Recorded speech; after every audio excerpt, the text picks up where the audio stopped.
Terve! Terve! Me testataan tänään Aleksin kanssa. Oota. Me ollaan riekaleita! Nostetaan yhtä aikaa tänään. Vihreä. Booster. Mandariini vihreä. Green Mandarin. Kippis. Litsitu. Kippis. Haisee aika paskaa. Ihan vitu. Hyvä. Nyt tosi.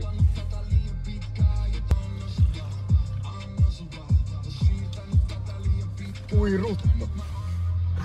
Ei vittu. Oli kyllä vähän Jonna jätkä siinä videossa. Mutta ihan mausta voisi antaa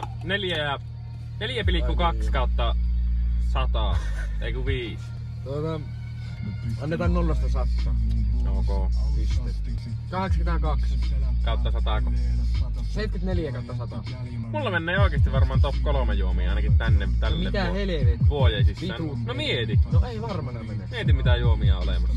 Mä en juo mitään muuta kuin Red Bullia ja varmaan tätä. Sä oot tuota juonut eilen. No niin, juu. Kato. No ei se nyt. No mutta mikä ne sun pisteet? 13. Yllättävän lopputulos. Varmaan oikeat pisteet Pihiläjän pojalta lähtee tälle 88 kautta 100. Ottaen huomioon konsepti, missä niinku sarjassa juomat niinku taistelee, niin siihen niinku kastin pisteytettynä nähden tämä on niinku varmaan 90. Että tällaisista niinku booster ja sä energiajuomat jutuista. Niin tää kyllä menee ihan top juomia. Legit. Tuo leikataan. Kilistetään. Jappa, saa sponsoroida. Heppa.